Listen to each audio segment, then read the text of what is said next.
Hello. Welcome to our beginner's guide to angling. Here you'll find out everything you need to know to become a successful angler.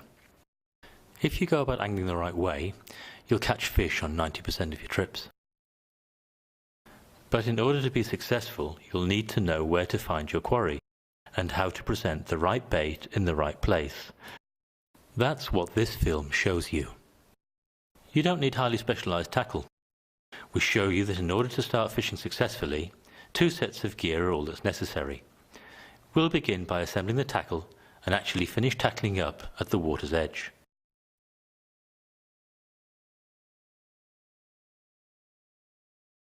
You'll be introduced to our most important coarse fish species and given tips as to how to catch them. But let's start. Enjoy the film and, even more important, enjoy your fishing.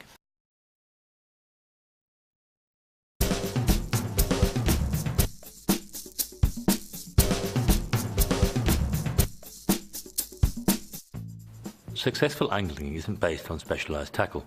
It's much more important to be familiar with the tackle that you have and be able to use it correctly.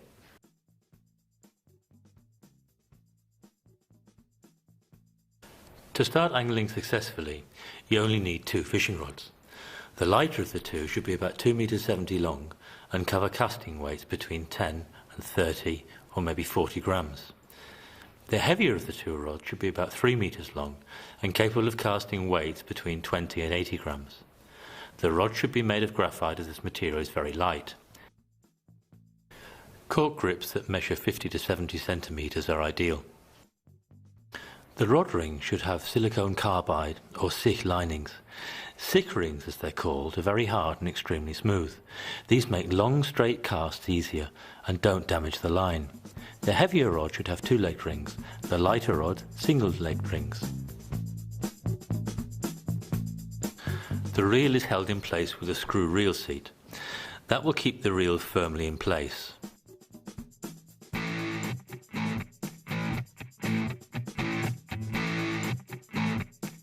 If the rod is being carried or is not in use, a small ring above the handle keeps the hook out of harm's way. The rod connection should be clean when fitted together. A final push ensures that they fit together snugly. The rings should then all be in a straight row. The foot of the reel should be firmly positioned in one end of the reel fitting. Then the fitting is screwed up tight from the other side so that there is little or no play.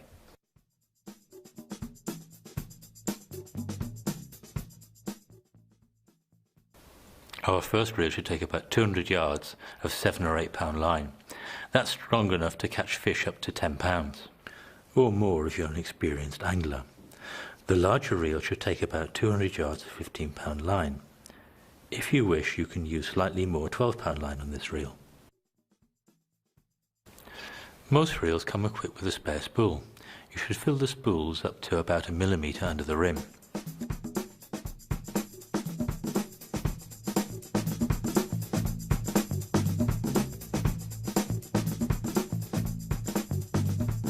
The line clip on the skirt fastens the end of the line and stops it unwinding when not in use.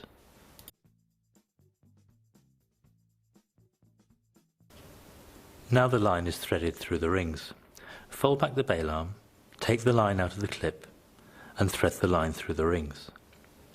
When you're finished, flip the bail arm back into position. That secures the line so that it doesn't slip off the spool. The drag is set so that line is pulled off the reel before it breaks. This will prevent the line from snapping when a big fish takes off on one of those powerful runs. You'll develop a feel for setting the drag in due course. A good drag will give line smoothly without stuttering. By the way, reels come with spare spools so that you can fish the same reel with different line strengths. And spare spools are much cheaper than spare reels. Left-handed anglers can adapt most fixed spool reels by inserting the handle on the other side. Your stronger arm is then used to hold the rod. Rear drags situated on the back of the reel are not usually as smooth as front drags which are mounted on the spool.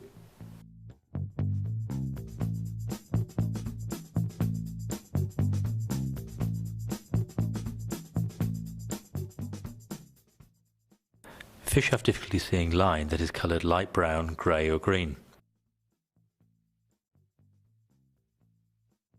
Line diameters 0.2, 0.25 and 0.3 millimeters cover most situations.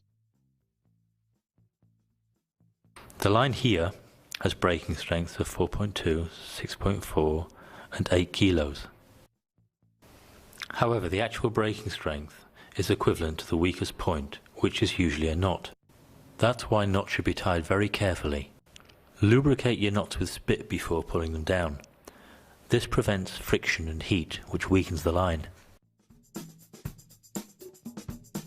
The length of your hook length or trace requires a loop so that it can be connected to the snap link on the swivel. Fold the line back on itself and tie a double overhand knot and pull it tight. Trim the ends to less than a centimetre.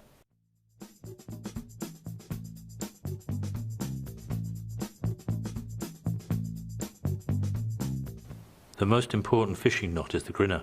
Use it to attach line to a spool, a swivel or the eye of a hook.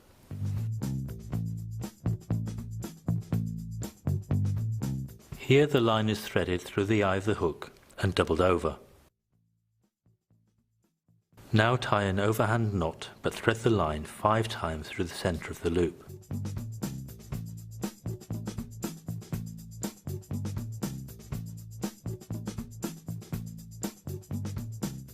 Finally, pull the knot down carefully.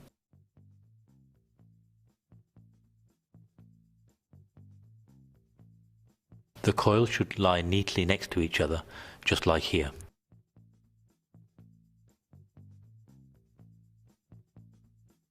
Spade end hooks have no eye, so the knot is tied around the hook shank. In order to demonstrate this knot, we're not using a spade end hook, we're using an eyed hook, but that doesn't make any difference.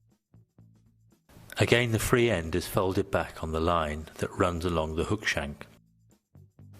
Now turn the free end 5 to 7 times around the shank and the line.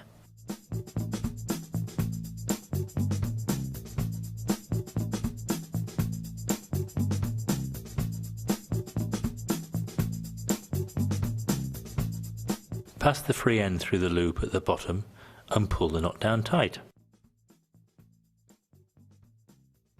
The coils of the knot should lie neatly side by side.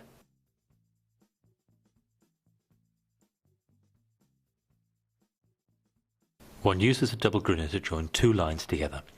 You may wish to do this if you only need a short length of fine line on a larger reel.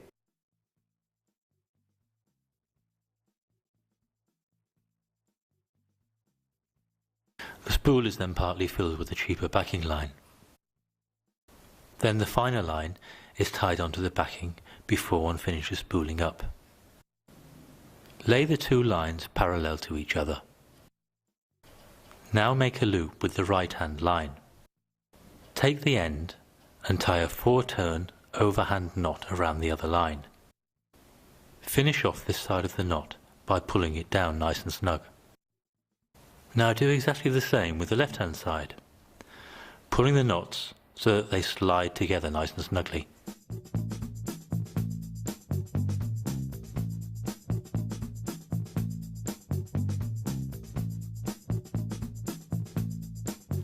If you're going to fish with a sliding float, you need a stopper on the main line. You can buy stoppers already made up or tie your own with a length of 20-pound Dacron. Lay the Dacron parallel to the main line and tie a 5-turn overhand knot.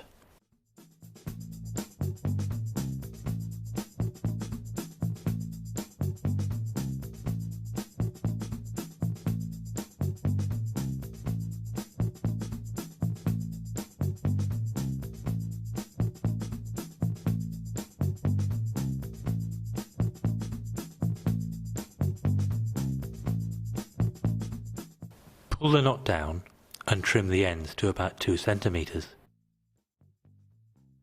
Leaving the tag ends this long helps the knot slip through the rings when casting.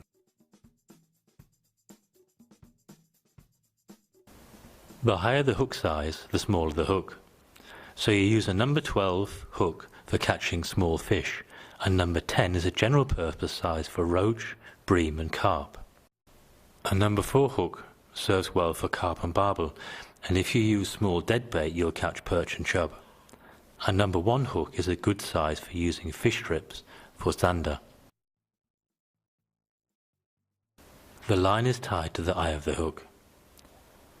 Eyed hooks are generally used when fishing for larger fish. The grinner knot is easy to tie and reliable. The knots on spade end hooks are tiny and neat, so they are ideal for small, delicate baits. In order to ensure that the hook is set as easily and with as little damage to the fish as possible, you can compress the bar with a pair of pliers. The resulting bead also effectively prevents the fish from shaking the hook. Dead baits and artificial baits are often equipped with treble hooks. Trebles have 3 prongs in order to give the angler a greater chance of a hookup. You can keep your hooks nice and keen using a hook sharpener. Check the point on a thumbnail. Always remember to check your hook points before the first cast and during the course of the day, after connecting with the snag or touching the bottom. Anglers who can cast their bait to where they want it to be catch fish consistently. Practice makes perfect, and accuracy is more important than distance. This is the overhead cast. The angler picks up the line on his forefinger and opens the bail arm. He points the rod behind him and sweeps it forward. The forefinger releases the line as soon as the bait has reached its maximum momentum. Wow! There's the first bite! The fish is played towards the bank, but keep the line taut the whole time.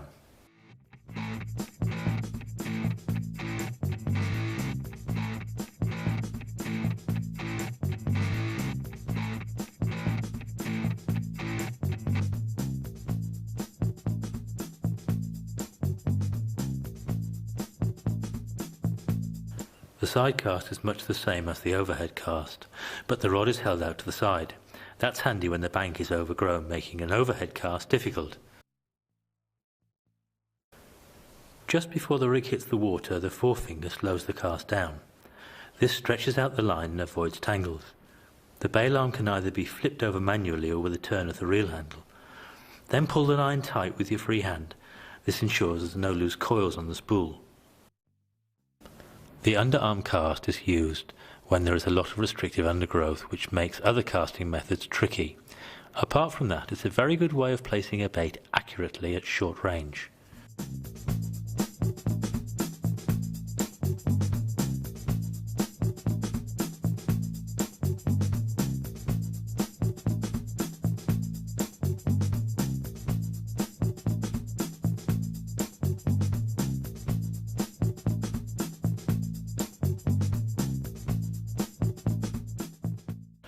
Most households contain some of the most effective baits you can take down to the water. Bread flake is a very popular bait. Kneading part of the flake around the hook shank, leaving the rest of the flake loose, is very attractive and readily taken. Bread crust can be ledgered or fished on the surface for cruising carp. Here's a tip: dunk your bait in the water before you cast so that it flies further.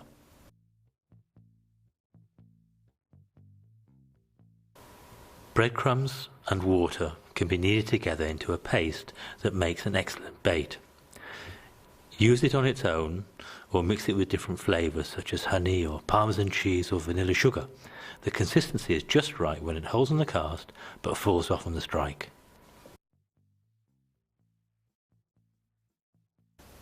Tin sweet corn is one of the most successful baits there is. 1 or 2 grains offer a well accepted bait presentation, whereas the often seen chain sweet corn rather scares off wary fish. Let the tip of the hook peek out so that the fish is easily hooked. Maggots are widely available in tackle shops and are very successful. 1 or 2 maggots should be lightly hooked through the blunt end and presented on a size 12 hook.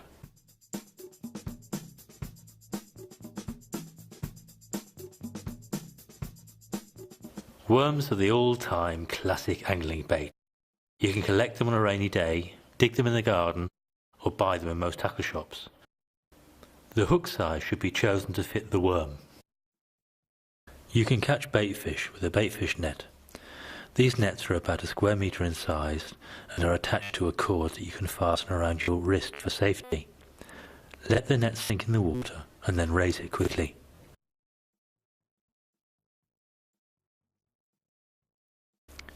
You can use a single hook to present either a chunk of fish or a fish strip cut from the side of a fish. In rivers, use either a float or a sensitive rod tip as bite indicator. On still waters, you can use a running ledger or a float. Strike as soon as the bite is obvious. Raise the rod tip and take up the slack line. Using a double hook system with at least one treble hook allows you to strike instantly.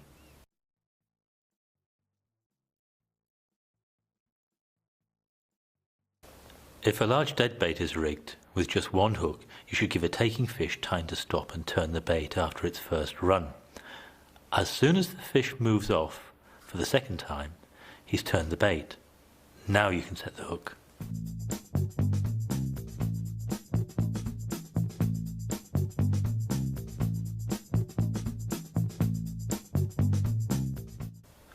All these rigs work well, either ledgered or float fished.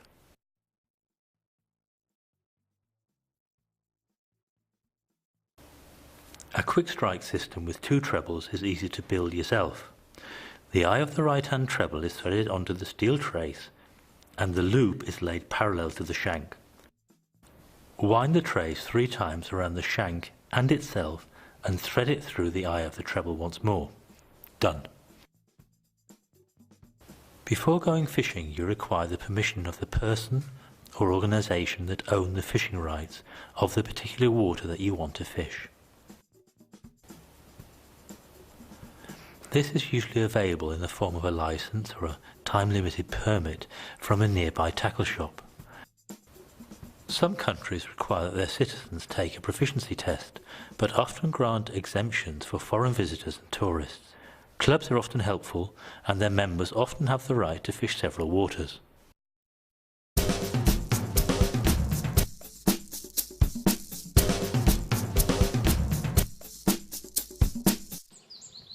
Today we're going to fish a river mouth on a small reservoir. The dead tree offers cover from predators. The water here is about 1.5 meters deep. It's fairly warm and there is quite a bit of plant growth and organisms in the water, so that there is a lot of food and shelter. We're going to use a float today. The float rig lands softly on the surface of the water, hardly disturbing the fish at all.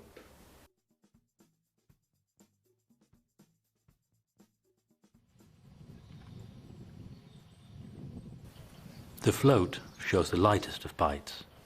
It enables us to fish areas such as this without getting snagged. A ledger rig will get caught up very quickly here.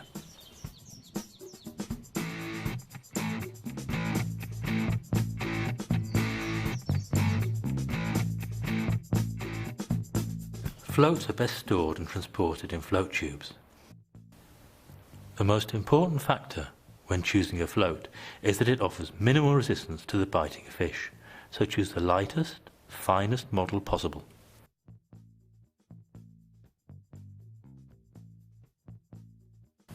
Here is a float that's used for short distance work.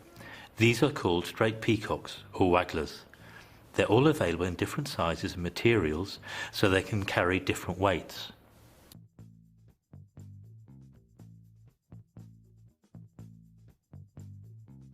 The distance you cast is at least partially determined by the casting weight. Floats that carry weights of between 2 and 4 grams are the most prevalent. One uses bodied wagglers if one needs to cast further. The bottom of the stem of a bodied waggler is built out to afford more weight. They are also more buoyant, which means they carry more lead. A selection of 4 to 6 grams covers most situations.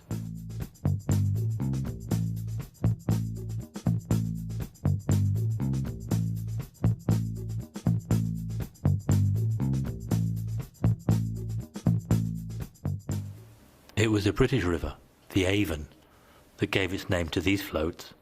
Here the body is built out at the top of the float. This holds the float steady in the current of a river and makes for a sensitive bite indicator. Cigar floats are generally only used when fishing with dead baits. The high buoyancy and plump form offer a lot of resistance to a biting fish, so they are really only practical for heavier fishing techniques. Your tackle should include 8, 12 and 18 gram floats. The weight of shot that a float carries is often printed on the float body. The upper float shows the shot weight in gram, and the lower float shows the English shot sizes and the weight in gram. These are containers of split shot. The most useful size is BB, about 0.4 gram. AAA, about 0.8 gram, and SSG, about 1.6 gram. Sliding floats often have a bead mounted between the float and the stopper knot. Good quality lead shot can easily be pressed onto the line with finger and forethumb. The shot should be fitted centrally so that the line doesn't spin up. Remove the shot using your nail. Most fish look for their food on the bottom, so that's where we're going to put the bait. However, here the float is only going to show the most avid bites. That's better. The dropper shot is fastened about 10 centimeters above the hook, but the float antenna is too far out of the water. That should only be the case when a biting fish lifts the dropper shot off the bottom. If the float rises or is pulled under, a quick strike will set the hook. That's the right presentation for most situations. The bait is just off the bottom. The top of the float is peaking 1 centimeter or less out of the water. Now this is perfect. The bait's on the bottom, the dropper shot just above it, and the tip of the antenna peeking out the water. Float fishing with a fixed float is maybe the most basic angling technique of all. In this case, the float is firmly attached to the line with a rubber ring. This allows you to vary the position of the float, so you can either fish deeper or shallower. The line is threaded through the eye at the bottom of the float. Alternatively, the float can be positioned with a small split shot on either side of the eye. With a 3-meter rod, you won't be able to cast float rigs that much exceed 2 meters in length. If you want the bait to sink quickly, concentrate the shot about 70 centimeters above the hook. The dropper shot should be about 10 centimeters above the hook.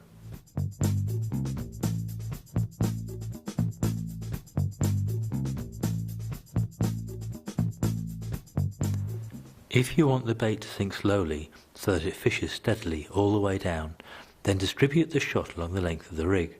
The dropper shot should sit in the usual place.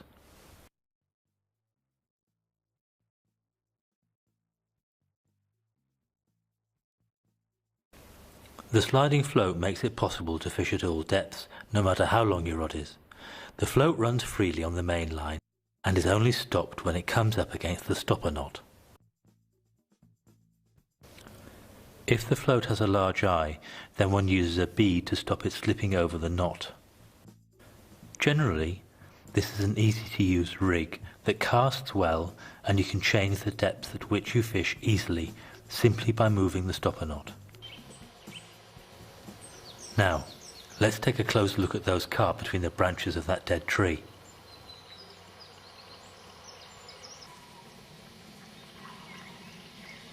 Fish are very sensitive to vibrations, so move up to the bank carefully without stamping or making undue noise. First off, carefully assemble the rod.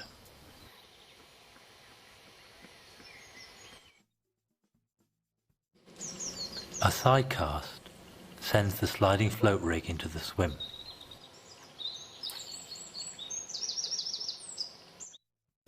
A couple of short jerks sink the line below the surface.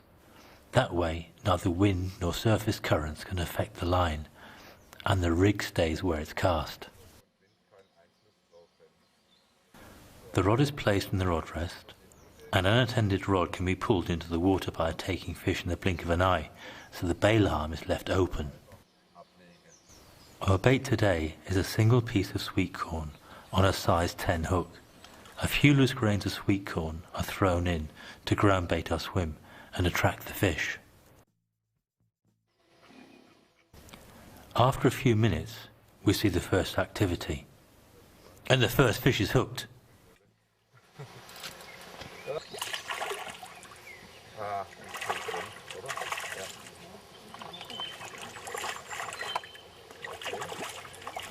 After a short hard fight, a healthy little carp is successfully netted.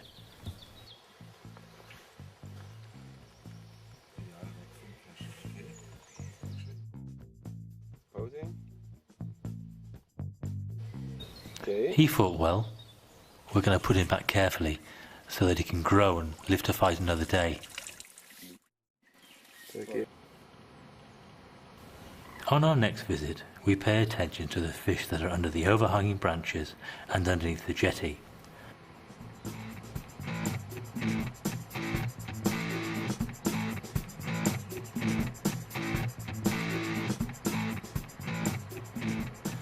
As we don't have to cast far, only about 5 meters, we'll make do with a waggler.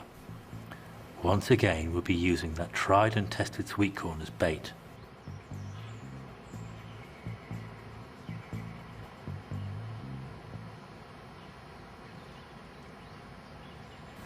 A gentle cast brings our float just under the bush. The bail arm is closed and the line straightened to avoid loose coils. Finally, loose line is taken up with a couple of turns of the reel handle. The rod's laid down with the bail arm open.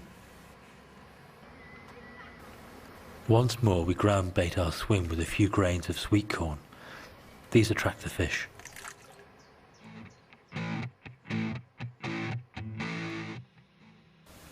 The first fish show up after about 10 minutes. The float dies and the fish is hooked. The rod pulls the fish's head away from the obstructing branches that are hanging in the water. Now the fish runs away from the jetty and the drag gives line. Don't try and wind line onto the reel whilst the drag is giving line, otherwise the line will be spun up. You can only gain line when you stop the fish. You can stop the fish panicking at the net by having the net lying still and ready and waiting in the water. Now the fish is pulled over the rim. The net is lifted slightly and the handle is raised vertically. The fish is encased in the net and can't escape.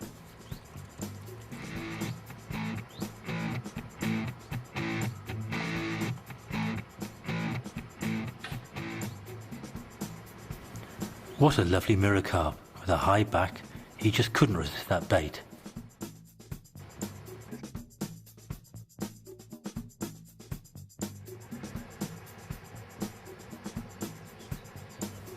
Off we go again, but this isn't a carp.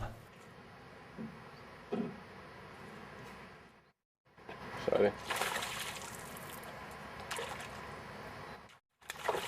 Oh.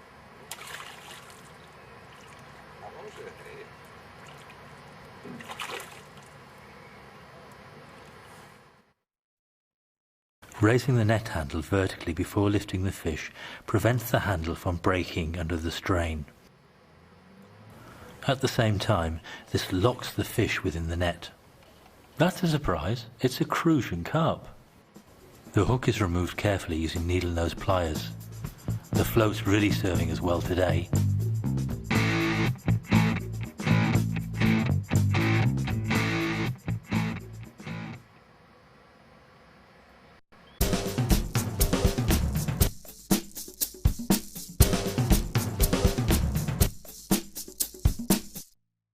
When ledgering, the bait is presented on the bottom. The lead is threaded on the main line, then a bead, and then the swivel is tied on. This is where the trace is attached. That is about 0.02 millimeters thinner than the main line.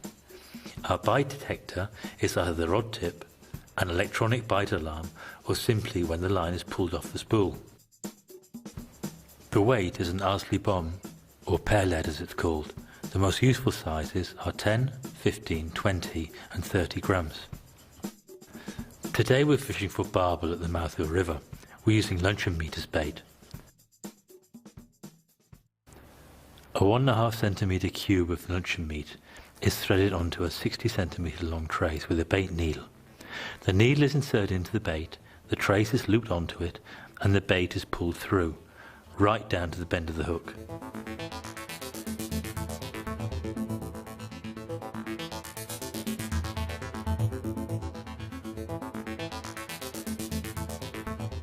A grass stem works as a bait stopper so that the bait doesn't fly off the hook during the cast.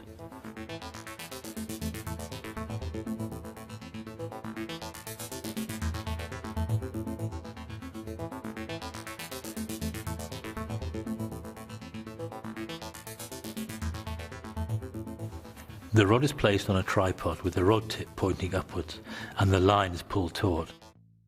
That way the line is kept out of the current so that bites can be seen easily.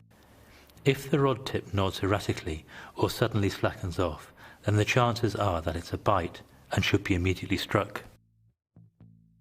And here's the first barbel of the day. Isn't it a beauty? Our next swim is just below a patch of fast water. The rod is held and rested on the knee. That way one can react to a bite instantaneously.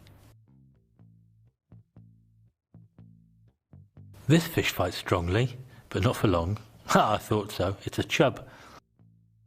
The long-handled landing net is really handy here and lands the fish nicely, just the job.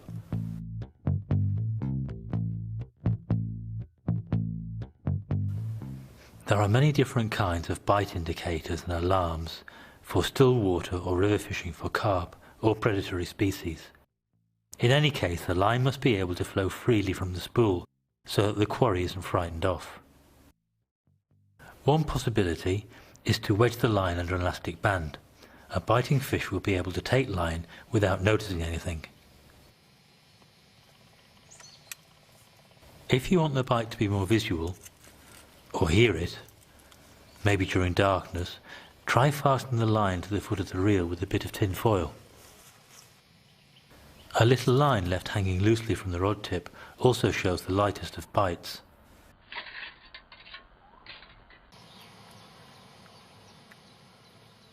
The fixed ledger or bolt rig with the weight fixed to the line is a special carping method. The bait is attached to the hook with a short piece of line called a hair. The lead must weigh at least 60 grams so that the fish hooks itself. Boilies are the baits of choice. These are basically little boiled dumplings and can be bought in tackle shops. One can also use the much cheaper dog food, Frolic.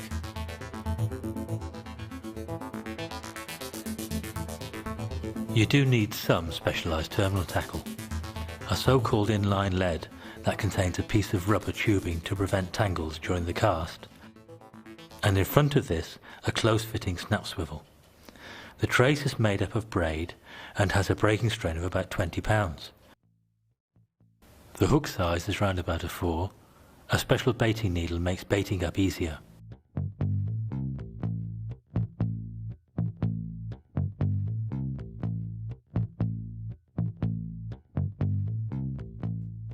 To start, take a piece of trace line about 30 centimetres long and tie a small loop in one end.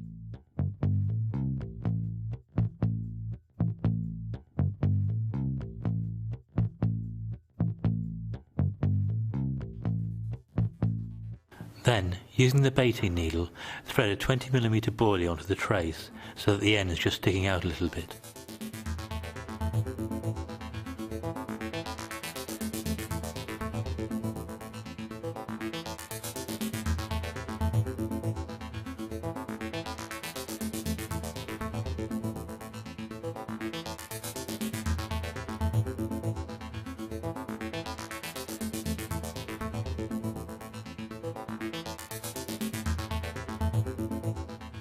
The boilie is held in place with a boilie stopper, or failing this, a piece of grass stem.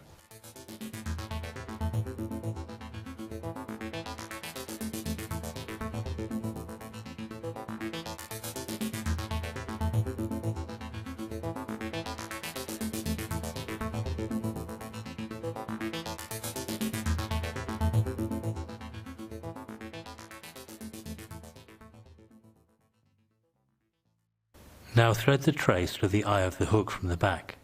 The distance between the boilie and the bend of the hook should be about 1/2 centimetre.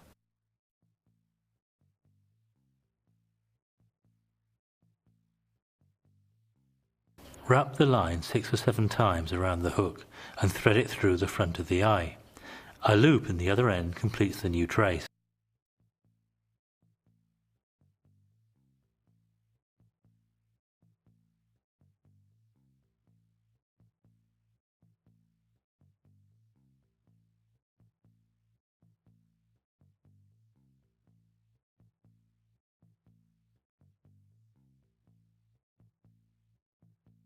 So here we are at the swim. The lead is tied onto the main line, the swivel is tied on and pressed into the nose of the weight so that it sits tight. The trace is attached to the snap.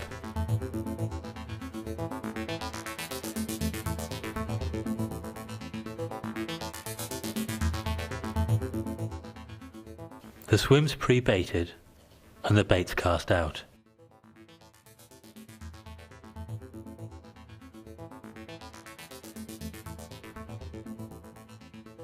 The rod is laid in the rod rest and the line is tensioned.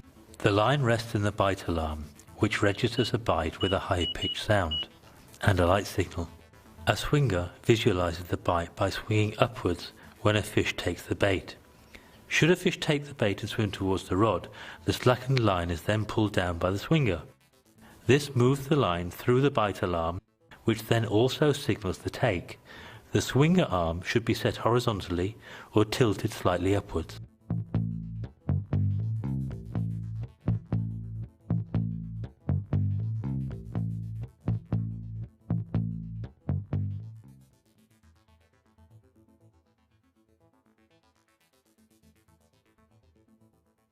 Specialized carp rods are between 330 and 390 meters long.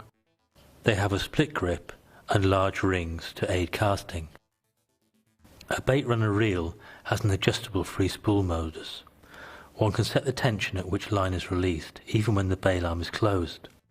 The line stays taut unless the fish runs towards the rod. You can use the fixed lead method to catch carp at night. Whilst others are lying in bed, one can enjoy really exciting fishing.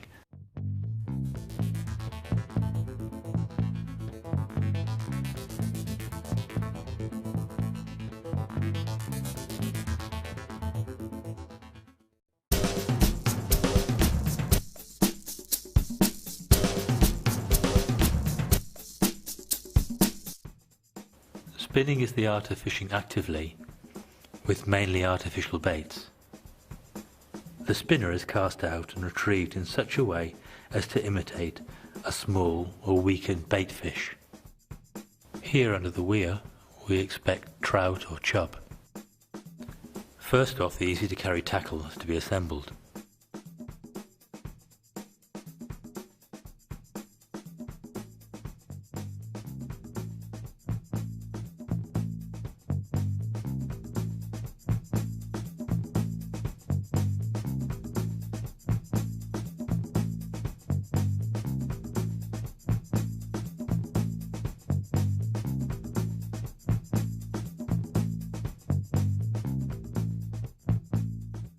Spoons are very traditional artificial baits.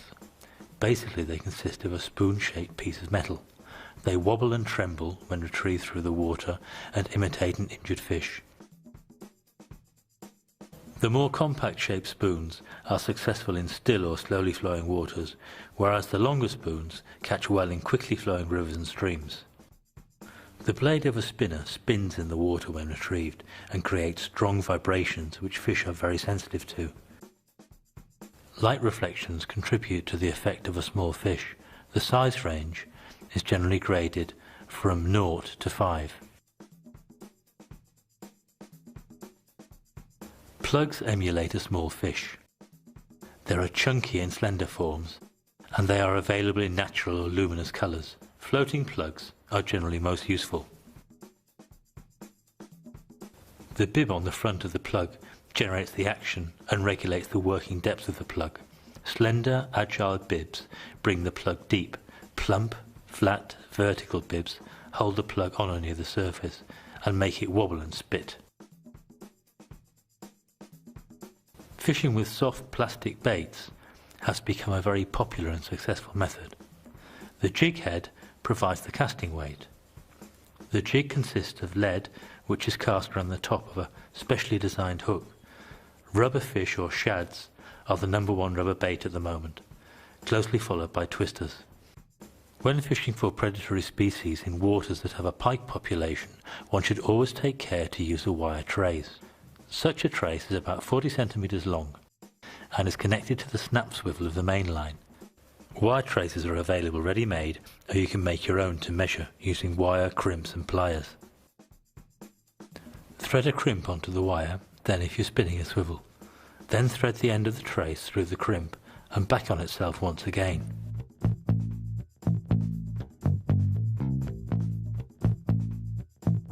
Finally, compress the crimp using the crimping pliers.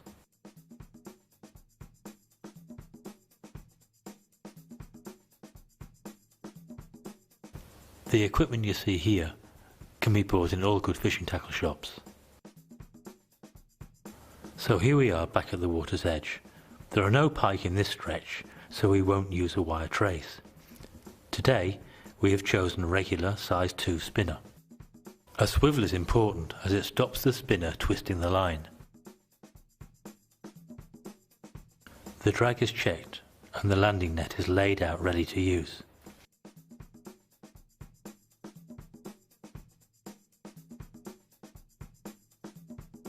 An overhead cast brings out the spinner. Alternating the speed and direction when retrieving the spinner should get a response. Fan out your cast throughout the swim in order to search out the fish.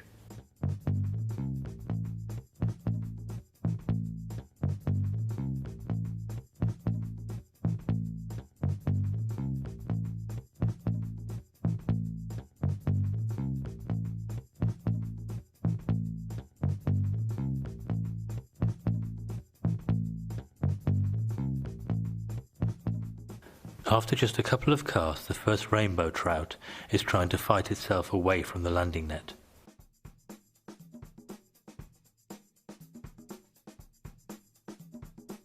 However, we're after chub today, so this fish is carefully released.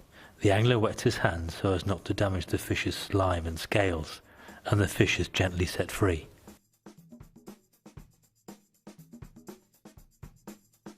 The next spot is a quiet stretch with deep water and a couple of large stones. The spinner is worked near these. After a few casts, the rod tip plunges over. Another trout. No chub today.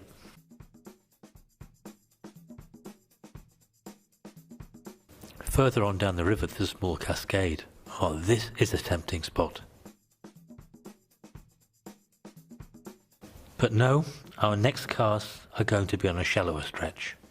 The reason for this is the deep colt that the river has scoured out behind the stone. This is an ideal place for fish.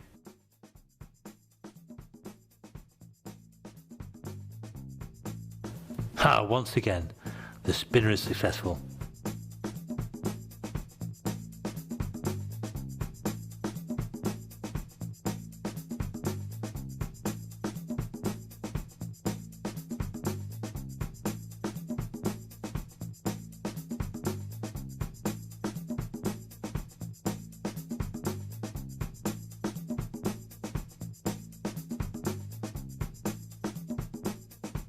Spinning is most certainly the most successful method for catching predatory species, whether you're fishing in streams, rivers or lakes.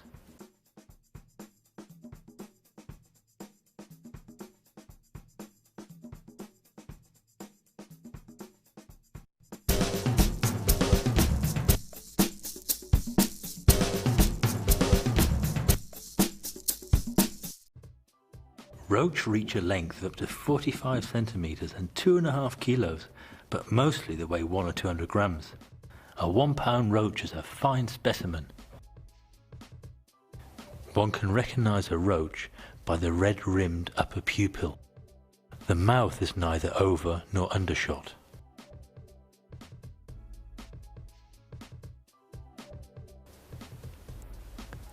The back has a light blue tinge and the sides are silver.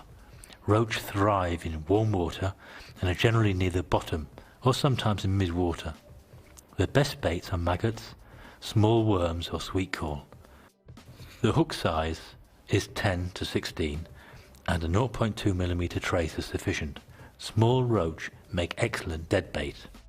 Rudd also reach a length of up to 50 centimetres and 2.5 kilos, but mostly they also weigh about 100 or 200 grams. A 1 pound rudd is also a great fish. The fins are coloured bright red. The sides often have a golden sheen to them. The high arched back and the undershot mouth differentiates the rudd from the roach. The mouth shows that the rudd takes most of their feed from the surface. For this reason, it's worthwhile fishing for them near the surface, particularly in summer. That said, they are often caught in mid-water and near the bottom. Small baits should be used to explore the different depths, particularly in warmer bodies of water. Bream weigh up to 8 kilos and can grow up to 75 centimetres long.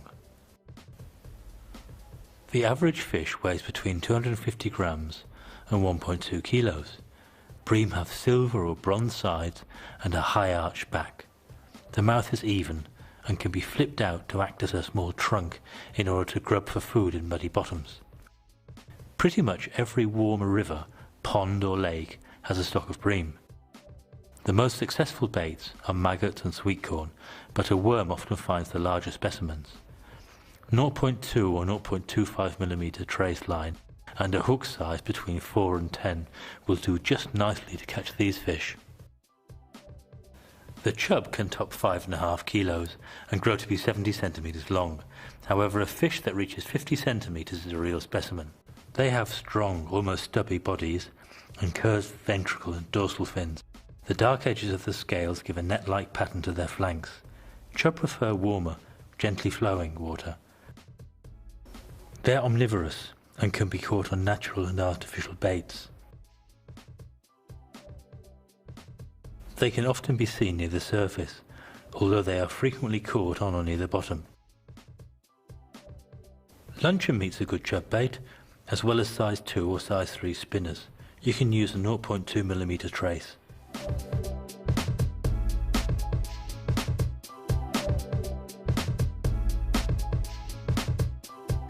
The eyed can reach a length up to 60 centimetres and weigh 4 kilos. On average though, they weigh between 300 and 900 grams. A 45 centimetre eyed is a very good fish. In comparison to the chub, the eyed has a higher back. It's slender and has smaller scales. The eyed prefers rivers with a good flow of clear water. They are often near the surface. They're omnivorous and will just as willingly take a size 1 or size 2 spinner as a piece of floating bread or a maggot. Try using 8-pound line.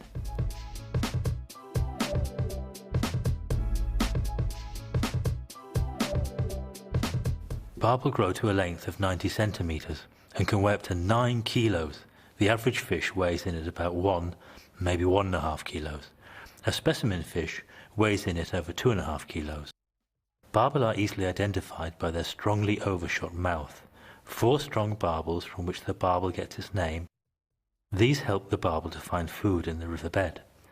A barbel's preferred habitat is the bed of a strongly flowing river. They will generally not feed above the riverbed and can only be caught on the bottom. Top of the bait list are maggots, or luncheon meat on a size 4 to size 8 hook. The barbel is a strong fighter and the angler should definitely use a 10-pound line. Tench can weigh up to 4.5 kilos and reach a maximum length of 65 centimetres. Normally though, they weigh about 300 or maybe 600 grams. A fish over a kilo in weight is a good fish indeed. The fish has extremely small scales and rounded fins and is easily identified. Also it has small orange coloured eyes, a small mouth with 2 barbels and a notable tail fin. Tench love warm water, in particularly ponds, lakes or slowly flowing rivers with lots of water plants. As for bait, small worms or sweet corn on a size 4 to 12 hook will do the trick. Use 8-pound line.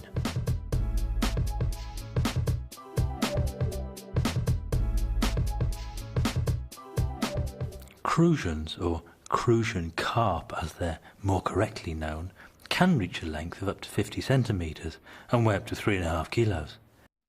The average Crucian, though, weighs between 300 and 700 grams. A 1.5 kilo fish is really exceptional. Unlike its cousin the carp, the Crucian has no barbel. It can be confused with the Prussian carp, which you may know as the common goldfish. That has slightly concave dorsal and ventricle fins. The Crucian carp, though, has convex dorsal and ventricle fins. Crucians populate still or slowly flowing water. Sweet corn, maggots, small worms all make good baits. You'll get by with 8-pound line and a size 8 to 12 hook. Carp can weigh up to 35 kilos and reach a metre in length. They're amongst our biggest freshwater fish. Normally they weigh between 4 and 6 kilo.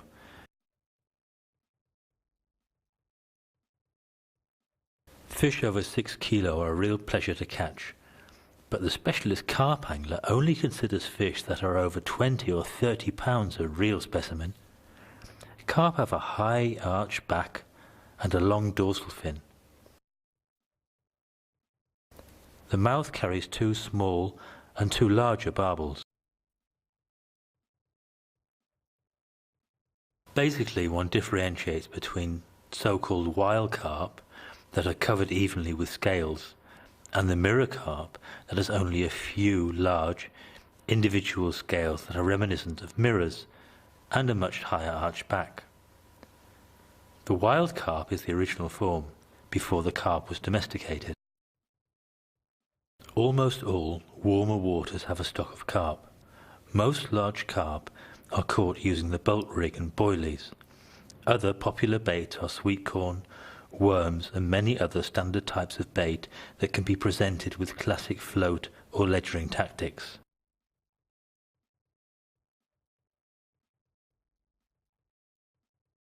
Choose the hook size to fit the bait, but generally sizes 2 to size 10 are popular. It's not going over the top to use 12-pound line when fishing for carp, as these are large, powerful fish. The rainbow trout can reach a weight of 12 kilograms and grow up to 90 centimeters. Normally, though, they weigh between 300 and 1,000 grams. A 1.5 kilo rainbow trout is a wonderful fish. Rainbow trout thrive in clear, cool rivers and lakes. The violet bar along their sides is very noticeable. They also have black spots sprinkled all over their back and fins. They lie up in deep holes behind stones and other deep quiet places, often under trees or bushes. They're easily caught with a size 1 or size 2 spinner. Worms also catch well, but particularly smaller fish tend to swallow these, making it impossible to return them unharmed. Brown trout grow up to 15 kilograms and can measure up to a metre in length. However, if you catch a 2.5 pounder, you're doing very well. Rather expect fish to weigh between 300 grams and a kilogram. Brownies can be clearly identified by the red spots on their flanks, though these vary a bit in size and intensity. These fish do well in cool, oxygen-rich rivers and lakes. They lie up in deep hollows behind stones and in eddies close to the bank. They also like deep channels, particularly if these are next to weed beds. Baits are mainly size 1 or size 2 spinners and slender spoons. They tend to swallow worms deeply, so leave them in the tin and concentrate on artificials. Freshwater eels can reach lengths of up to 1.4 meters and weigh up to 6 kilos. Such fish are rare though. You can expect to catch them between 200 and 500 grams. A snotty that weighs a kilo is a big animal. The long snake-like body and the long dorsal fin that extends around the tail right up to the after means that you're not going to get these mixed up with anything else. They prefer warm rivers, lakes and ponds. The best baits for eels are ledgered worms or small fish. Strike bites immediately and don't let your eel go to ground, otherwise you'll lose him on a snag. For this reason you'll have to use 12 or 15-pound line. The maximum size of a perch is about 3 kilos and 55 centimeters.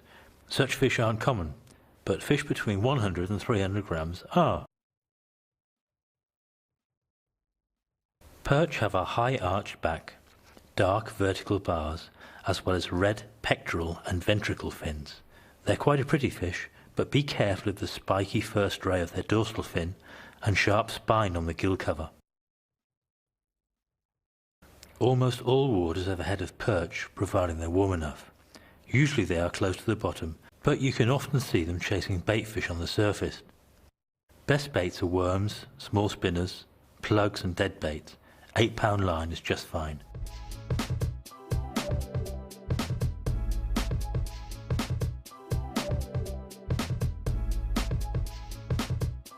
Zander can grow to weigh 19 kilos and are then over 1 metre in length. Most fish weigh between 1 and 2.5 kilo. A 10-pounder is a fish to be proud of.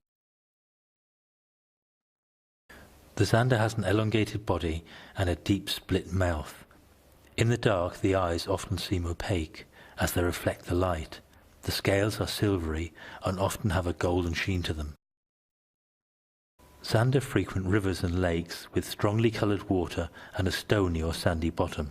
The most successful baits are shads, plugs and spinners, although ledges, fish strips and dead baits sometimes do well. Use 10-pound line. Pike grow to 1.5 metres in length and can weigh nearly 70 pounds. Most of the fish we catch, though, weigh 1 to 2 kilos. Every pike angler's dream is the 20-pounder. Pike have a huge mouth with over 100 sharp, pointed teeth and are easy to identify. Most rivers, canals and lakes have a natural stock of pike. Pike love cover. They're always hanging around sea anemones, dead trees and pilings, or anything else they can hide amongst, although really big pike tend to hunt shoals of mid-water bait fish. Proven pike methods are actively fishing with plugs, spinners and shads, as well as presenting a variety of dead baits either on the bottom or at different levels with a float.